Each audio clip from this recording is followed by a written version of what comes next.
Hello, welcome to today's video. I hope you're having a wonderful day today, and if you're not, I hope this video can bring you a little bit of comfort. So, I take college classes full time, and last semester I took World Civ 2, and we had an essay project where we had to write from the perspective of someone during World War I. I absolutely loved my essay, ended up getting 100 on it. Our essay could have been informative or more of a creative writing piece. Of course, I took the more of a creative writing side of it. I thought it'd be fun if I read through the story and then I gave y'all more historical context behind this essay. So it's gonna be going over a creative writing piece while learning a bit more about history during World War I. Quick little rundown. This story is taking place in London or somewhere in Britain. I didn't really specify anything like that. I don't have anywhere specific. I just was thinking of London in my head as I wrote it, but the setting isn't really that important, I guess. And the narrator is a woman who's a nurse, and her husband was just sent off to war. Another day, I'm rolling over to an empty bed. Yeah, I still get myself up. Another air raid happened last night. The windows rattled so much I could barely sleep. I get myself ready to leave, but before I could get out the door, I see the post came. Instantly, I recognized my husband's messy handwriting and decided to take a seat before I read the letter. My dear sweetheart, last night the weather was cold and unbearable. The only thing that kept me warm was the idea of having you in my arms. Reading your last letter brought tears to my eyes. Do not blame yourself for my being here on this field. It is not your fault. Everything is in God's plan, and for us to have a child was simply not meant to be. We are in a union, so the burden you carry is mine as well. I'm going crazy waiting for the day we can be reunited. We are holding up the front, and soon the Germans will be pushed back. Keep strong and keep the bed warm for me. Your Charles. The paper starts to crinkle on spots where I leave tear stains. I clutch the letter to my chest as I try to catch my breath. I wipe my tears away and freshen up before leaving the house to go to work. Once I arrive to the hospital, I immediately begin cleaning wounds and writing down patients' observations. Nurse Jones, I need your assistance with this patient. Yes, doctor, how can I help? Dr. Smith leans in close and whispers. This cowardly fool was found unconscious out front, most likely a drunk. Check for any head injuries and send him on his way. I look past the doctor to see a man sitting up on the bed staring at his hands that were shaking. Yes, sir. You might need a white feather before you go see him. Dr. Smith walked away to see other patients. I ignored his comment and go to treat the man on the bed. Hello, sir. I heard you were found outside. Can you tell me what happened? The man sat there unresponsive. Did he not hear me? Excuse me. I heard you and the doctor talking. Are you going to give me a white feather too? I was surprised by his bluntness. No, the white feather movement is frivolous and faff. People are supporting this war in their own ways. You won't see me out and about wasting time handing out feathers when I have a job to do. Now, if you don't mind, I need to ask you a few questions as I check for any injuries. I begin to look at his head and limbs for any bruising or open wounds. His trousers are torn at the knee, which I assume is from the fall. I see his knees are scraped, so I begin to clean them so I can bandage them. What's your name? James Bell. Mr. Bell, can you... James. Call me James. James. Can you tell me why you were found blacked out outside? I finished bandaging his knees as I moved on to some cuts I noticed on his arms. His hands are still shaking. I just got back from the front line and something's not right. I haven't been sleeping well and I've been hearing a ringing in my ear. I was on my way here when my legs gave out. What do you mean your legs gave out? I've barely been able to make it to the washroom before my legs start to feel like jelly. But after being in no man's land, I wasn't going to let a little wobbly feeling stop me from getting here. That is, until you passed out. James chuckled a little. I write down the symptoms and behaviors he told me. Why haven't you been sleeping well? James became quiet again, staring at his hands. Do you have a loved one fighting in the war? I was blindsided by the question as it reminded me of the letter from Charles that I received this morning. I nod my head. Yes, my husband. James looked at me as I stared at his medical chart, acting like I was writing something so I could avoid eye contact. I pray that when your husband returns and you're sleeping in bed together, he's having sweet dreams with you in his arms and not nightmares of the battlefield. My breath gets caught in my throat as I process the words he's saying to me. I'm not ignorant to what's happening in the fields, but Charles is going to be fine, right? When he comes home, everything will be just spiffy, right? Is that why you can't sleep at night? Because of the things you've seen? I'm trying my hardest to hold my fears in right now because I need to focus on helping James. You wouldn't be able to imagine the things that are happening. In the morning, you try to eat as slowly as you can in an attempt to delay the inevitable. As you look around to the dwindled number of men, you don't know who's going to be there for breakfast the next day. We go to fight the Germans, yet we are the first to turn on each other if someone shows a moment's worth of hesitation. And when a day's worth of fighting is over, then we return to the trenches that are decorated with disease and the dead bodies of our fellow friends. Finally, as you're laying somewhere praying sleep will finally come over you, the fear of the overlooming death never leaves. So yes, I can't sleep because every time I close my eyes I hear the gunshots being fired at me as my heart races in my chest. I can still hear the screaming of soldiers begging for someone to help them as they lie on the ground bleeding out. I return home expecting it to be a safe haven only to have a feather shoved in my face at every corner and to struggle walking and sleeping. I listened to every word he said, fully taken over by the pain of the things he experienced.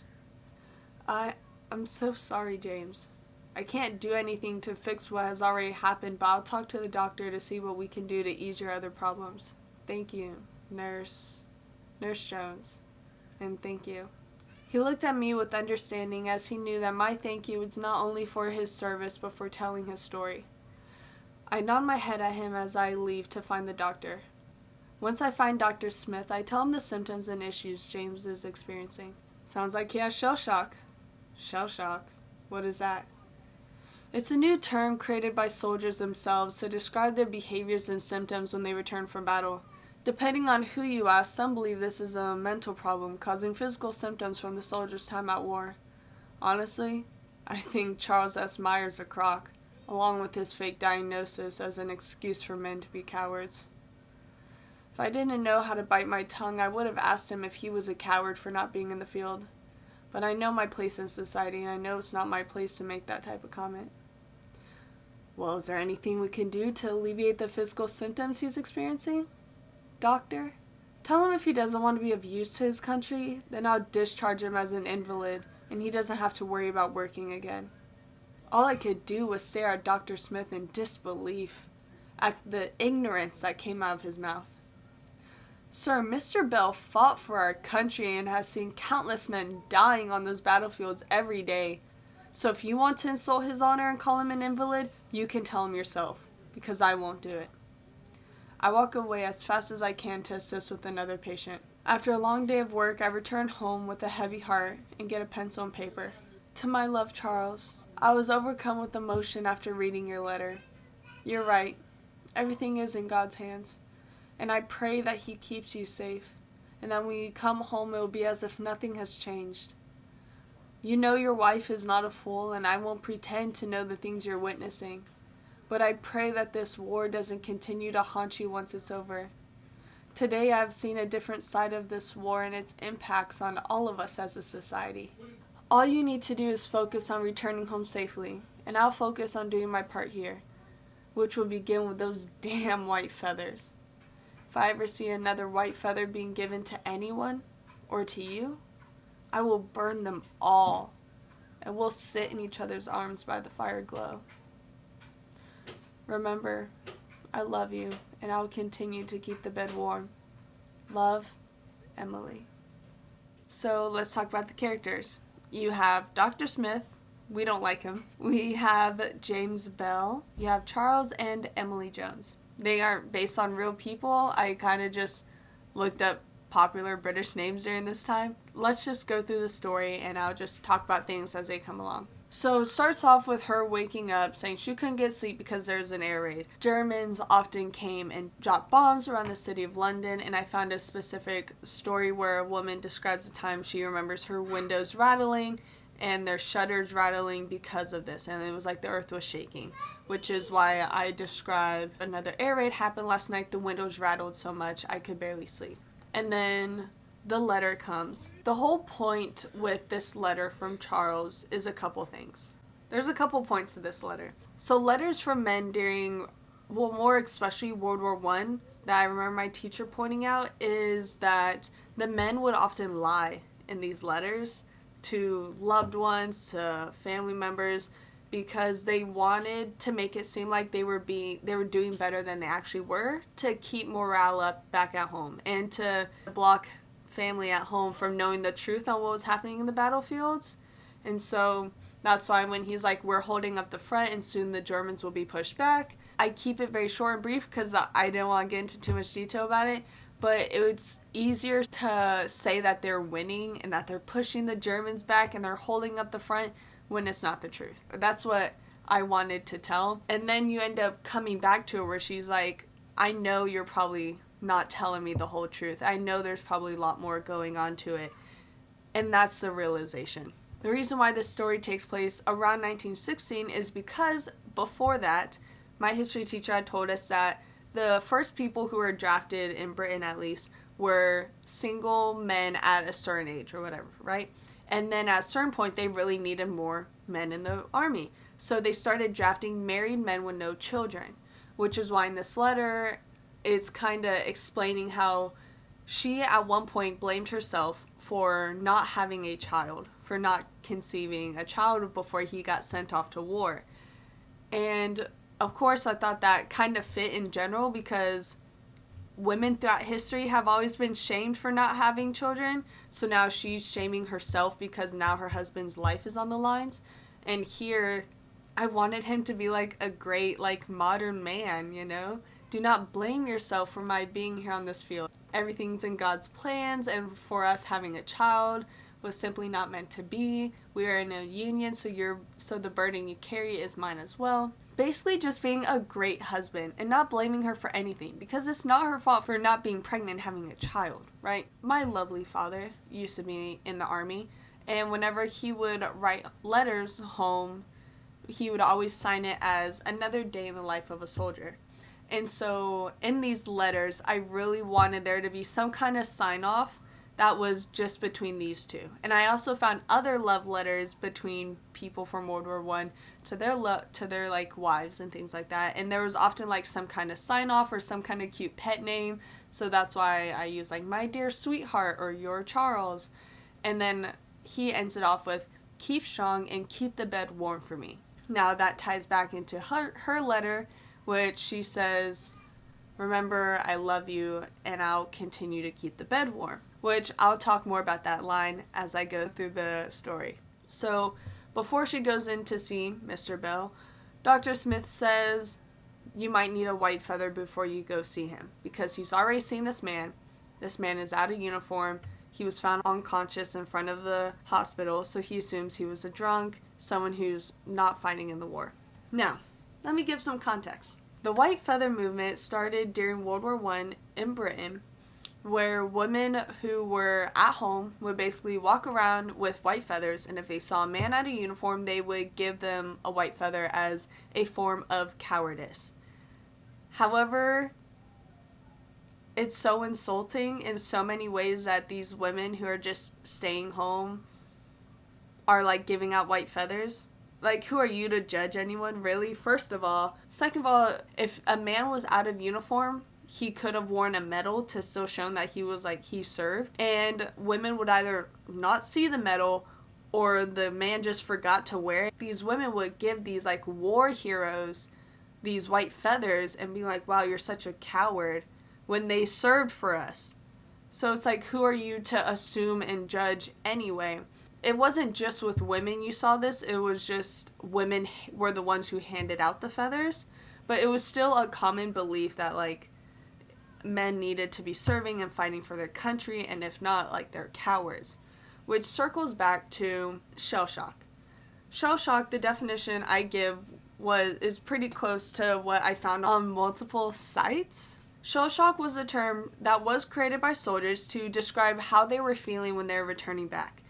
Charles S. Meyer was the person who believed that it was more of a mental illness and more of a mental health problem than just a physical ailment, because men were coming back having nightmares, having trouble breathing, racing hearts. They were getting ringing in their ear, and sometimes it would be to a point where they lost their hearing or they lost their vision and their vision was spotty. Their legs would just give out on them. Like, it sounds like extreme, but it's because their brain couldn't deal with the traumatic events. And if you couldn't figure it out, shell shock is what led to what we now know as PTSD. So this links into the white feather movement in a very dual type of way, and the fact that not everyone believed in shell shock either. Just as Dr. Smith in my story didn't believe it, he believed that it was just a fake diagnosis, because not everyone agreed with Charles S. Meyer and thought what he was saying was dumb and was just an excuse for soldiers to show cowardice. Which is why he says, well, if he doesn't want to work, I'll discharge him as an invalid, because I did read somewhere that some doctors, if a patient came in with shell shock and they didn't believe shell shock was real, or like didn't believe shell shock was a mental illness, they would basically discharge them as an invalid, so then they couldn't work at all. I wanted it to be as insulting as possible, to show how there's so much, we are at a war with another country, and yet there's so much division within the country too. James Bell's story, he was fighting on the front line, and then he comes home and he's experiencing shell shock. He can't sleep, he's having racing heart, he's having tinnitus. It's basically ringing in your ear, and his legs have been wobbly. He was losing his ability to walk. Then he's asking, like, well, do you have anyone that's in the war? And she's like, yes, my husband. And now she's already upset because she blames herself with him being out there. And now this is where she is realizing that everything he's saying in his letters and anything previously or anything after may not be the complete truth on what's actually happening. So he describes how they eat slowly in the morning. I don't know if that's true, but I base it off of the fact that we were taught live and let live, which was just battle rules, I guess, where you can't kill a man during breakfast and you can't kill a man while he's in the bathroom. I just used some common sense where, like, people would take longer bathroom breaks, or people would eat as slowly as they could. And every day men were dying and you didn't know who you're going to see the next day. And the trenches, especially for British and French trenches, they had so much disease. Disease killed a lot of men during this war. And whenever a man died, they just had their body in the trench. They had a pile of bodies just over there, just lying around. And that's how they lived. British and French trenches were really made, like, in haste, and they also believed that the war was going to end quickly, so they didn't think about making them, like, more lavish, I guess you could say. Whereas German trenches were more, I think they built them in advance, and so there was, like, electricity, there was plumbing, so they didn't experience the same diseases and issues like British and French trenches did. And they couldn't sleep at night because there was always that overlooming dread of death, and it was cold, it wasn't comfortable, they didn't have comfortable beds like the Germans did in their trenches. It wasn't good conditions at all. He hears screaming of soldiers begging for help as they lie on the ground bleeding out. Now that was another thing. The land between, like, the British and then the Germans, that land in the middle was called no man's land. If you died, or you got stuck in barbed wire, or you got crushed by something and you're bleeding out, they're like, you can't turn back to go help them, basically. Like, you gotta keep on with the mission, or you gotta, like, make sure you're safe.